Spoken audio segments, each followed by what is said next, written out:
करती थी। पूरे गांव में केवल अनुराधा ही पढ़ी लिखी थी। पढ़े लिखे होने की वजह से अनुराधा बहुत घमंडी थी। वो गांव के लोगों को अनपढ़, गंवार और जाहिल कहकर समझती थी। एक दिन गांव का मुखिया राकेश और टिंकू को लेकर गांव की खेती के बारे में चर्चा कर रहा होता है। देखो राकेश और टिंकू, इस बार सरसों की फसल बहुत ज्यादा अच्छी होगी है। तुम उसे शहर में अच्छे दामों में बेचना। मुखिया की बात सुनकर राकेश गुस्से से कहता है, अबे ओ मुखिया, मुझे लगा था तू बहुत जरूरी बात करना चाहता है, इसलिए मैं और टिंकू अपना काम छोड़कर तुझसे बात करने के लिए चले आए। क्या ये जरूरी बात नहीं है? क्या खाक जरूरी बात है? यह तो हमें भी पता है कि इस बार सरसों की फसल अच्छी होगी है, तो जाहिर सी बात है हम उसे अच्छे दामों में ही बेचेंगे।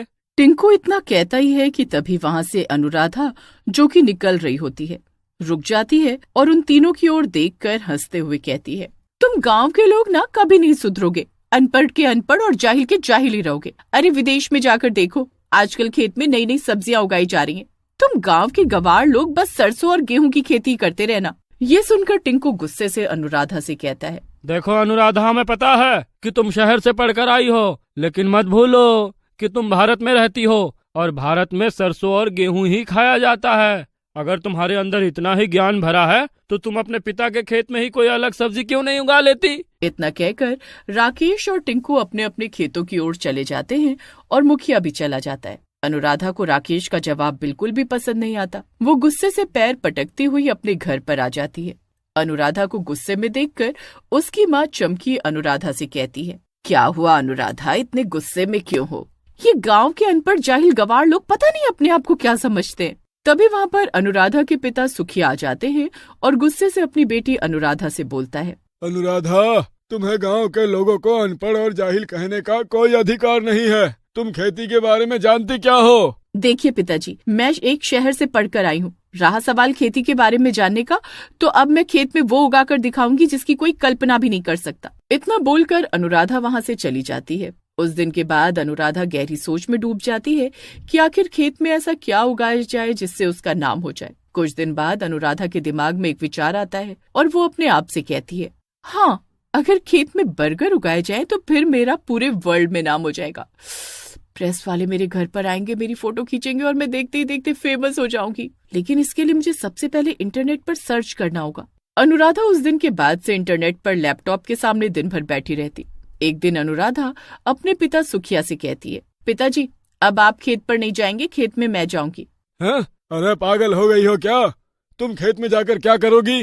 पिताजी, मैं खेत में बर्गर को उगाऊंगी और सारी दुनिया को चौंका दूंगी। इतना बोलकर अनुराधा अपने घर से बाहर निकल जाती है। अनुराधा कुछ दूर जाती है कि तभी उसे गांव के युवक लल्लन और बिल्लू मिल जाते हैं। लल्लन और बिल्लू अक्सर अनुराधा को पढ़ाई देवी कहकर चिढ़ाते थे। लल्लन अनुराधा को देखकर हंसते हुए कहता है, अरे क्या हुआ पढ़ाई देवी, इतने गुस्से में क्यों नजर आ रही हो?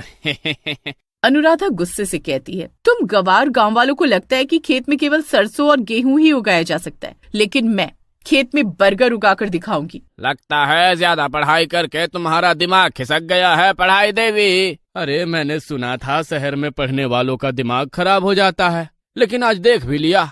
अरे पढ़ाई देवी, खेत में बर्गर नहीं उगते, लेकिन मैं उगाकर दिखाऊंगी। इतना कहकर अनुराधा सीधे गांव में बर्गर की दुकान पर जाती है और दुकानदार से बहुत सारे बर्गर देने को कहती है। हाँ, इतने सारे बर्गर तुम अकेले तो नहीं खा सकती, क्या घर में कोई मेहमान आए हैं? नहीं, मैं इन बर्गर की खेती करूंगी और जब मेरे खेत में बर्गर उग जाएंगे तब तुम मुझसे ही बर्गर खरीदना। इतना कहकर अनुराधा ढेर सारे बर्गर लेकर वहाँ से चली जाती है। तभी दुकानदार चिल्लाते हुए आवाज लगाता है, अरे अनुराधा, रात के समय अपने खेत में मत जाओ, तुम्हारे खेत में एक पेड़ पर एक चुड़ैल का वास है। मगर अनुराधा उसकी बात नहीं सुनती।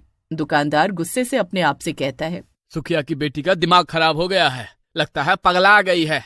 मना किया था कि शहर में पढ़ने मत भेज, लेकिन नहीं माना। इधर अनुराधा अपने खेत में चली जाती है और खेत की जमीन खोदकर सारे बर्गर उसमें गाड़ देती है और बड़बड़ाती हुई अपने आप से कहती है, बस अब शहर से केमिकल लाना है, उसके बाद बर्गर उगना। अनुराधा इतना कहती ही है कि तभी वहाँ पर डरावनी आवाजें आनी शुरू हो जाती हैं। अनुराधा बुरी तरह से डर जाती है। तभी अनुराधा के सामने एक चुड़ैल आ जाती है। ये खेत तो सुखिया का है, उसे भी पता है कि यहाँ रात के समय मेरा राज चलता है। तेरी हिम्मत कैसे हुई रात में यहाँ पर आने की? इतना कहकर चुड़ैल अनुराधा को पकड़ लेती है और उसका खून पीकर उसे मार देती है। वाह, मजा आ गया, इसका खून तो काफी स्वादिष्ट था। तभी अनुराधा भी एक चुड़ैल में बदल जाती है और उस चुड़ैल के सामने खड़ी हो जाती है। ये देखकर चुड़ैल चौंक जाती है और कहती है, अरे ये कैसे चुड़ैल बन गई? तभी अनुराधा चुड़ैल गुस्से से उस चुड़ैल को देखकर कहती है, तूने मेरा सपना पूरा होने से पहले ही मुझे मार दिया, इसलिए मैं चुड़ैल बन गई। अब तेरी बारी है। अरे ये तो मुझसे भी ज्यादा ताकतवर हो गई, ऐसा कैसे हो सकता है? क्योंकि मैं जवान चुड़ैल हूँ। अनुराधा चुड़ैल और दूसरी चुड़ैल को मार देती है और गुस्से से खेत की ओर देखकर कहती है, इन गांव के गंवार लोगों ने मेरा बहुत मजाक उड़ाया है। अब मैं गांव के किसी भी व्यक्ति को कुछ भी नहीं खाने दूंगी। अगर इस गांव के लोग कुछ खाएंगे तो केवल मेरी खेत से उगे हुए बर्गर। और वैसे भी अब मैं चुड़ैल बन गई हूँ, इसलिए बर्गर उगाना अब मेरे लिए चुटकी बजाने जैसा है। चुड़ैल चुटकी बजाती है और पूरे खेत में बर्गर ही बर्गर उगे हुए दिखाई देने लगते हैं। रात को अनुराधा अपने घर नहीं पहुंचती तो उसकी माँ को चिंता होने लगती है। अनुराधा की माँ चमकी अपने पति सुखिया से कहती है, सुबह हो गई, अभी तक अनुराधा घर नहीं आई। अरे तुम्हारी वो पागल लड़की खेत में बर्गर उगाने गई है और तुम जानती हो वो कितनी जिद्दी है। अच्छा सुनो, मैं कुछ दिनों के लिए शहर जा रहा हूँ। इतना बोलकर सुखिया शहर चला जाता है। दोपहर के समय लल्लन और बिल्लू खेत में बैठे हुए बात कर रहे होते हैं। तभी लल्लन की नजर सुखिया के खेत पर पड़ती है।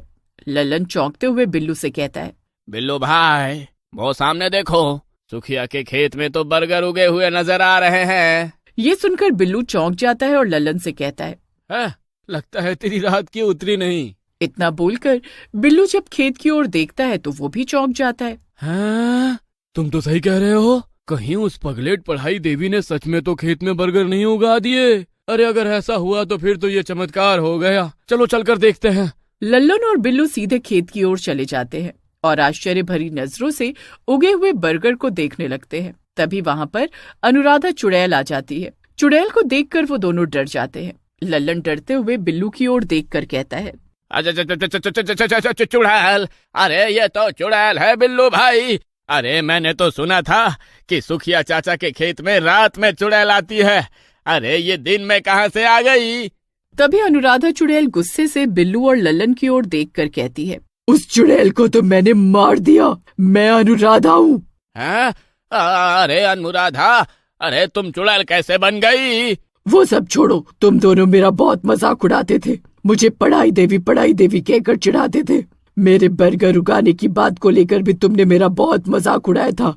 अब मैं तुम दोनों को बर्गर खिलाकर मारूंगी। इतना कहकर चुड़ैल जबरदस्ती उन दोनों को बर्गर खिलाने लगती है। चुड़ैल उन दोनों को बर्गर खिलाकर मार डालती है। उस दिन के बाद गांव में कोई भी खाना खाने के लिए बैठता, अनुराधा चुड़ैल वहां प्रकट हो जाती और उसका खाना छीनकर बर्गर खिलाकर उसे मार देती। कुछ ही दिनों में गांव में दहशत का माहौल फैलने लगता है। एक दिन मुखिया उदास बैठा होता है कि तभी वहां पर एक तांत्रिक आ जाता है और मुखिया से कहता है, मुखिया, मुझे बहुत तेज भूख लगी है। अरे चले जाओ तांत्रिक बाबा, हमारे गांव में तो लोगों ने डर की वजह से खाना खाना भी छोड़ दिया है। क्यों? मुखिया सारी घटना तांत्रिक को बताता है। तभी वहाँ पर सुखिया भी आ जाता है और मुखिया से कहता है, अरे मैं अभी शहर से लौटा हूँ मुखिया जी, ये मैं क्या सुन रहा हूँ? तुम्हारी बेटी अब चुड़ैल बन गई है। तांत्रिक मुखिया से कहता है, चिंता मत कर, मुझे उसके खेत में लेकर चल। कुछ ही देर में तांत्रिक गांव वालों को लेकर सुखिया के खेत में पहुंच जाता है और मुखिया से कहता है, अनुराधा चुड़ैल की आत्मा बर्गर के खेत में बसी हुई है, इस खेत को आग लगा दे। मुखिया उस बर्गर के खेत में जैसे ही आग लगाने वाला होता है, तभी अनुराधा चुड़ैल वहां आ जाती है और मुखिया से कहती है, ये क्या कर रहा है मुखिया? मुखिया उसकी बात नहीं सुनता और बर्गर के खेत में आग लगा देता है। बर्गर का खेत जैसे ही जलता है, अनुराधा चुड़ैल के शरीर में आग लग जाती है और वो जलकर राख हो जाती है। और उस दिन से गांव वालों को अनुराधा चुड़ैल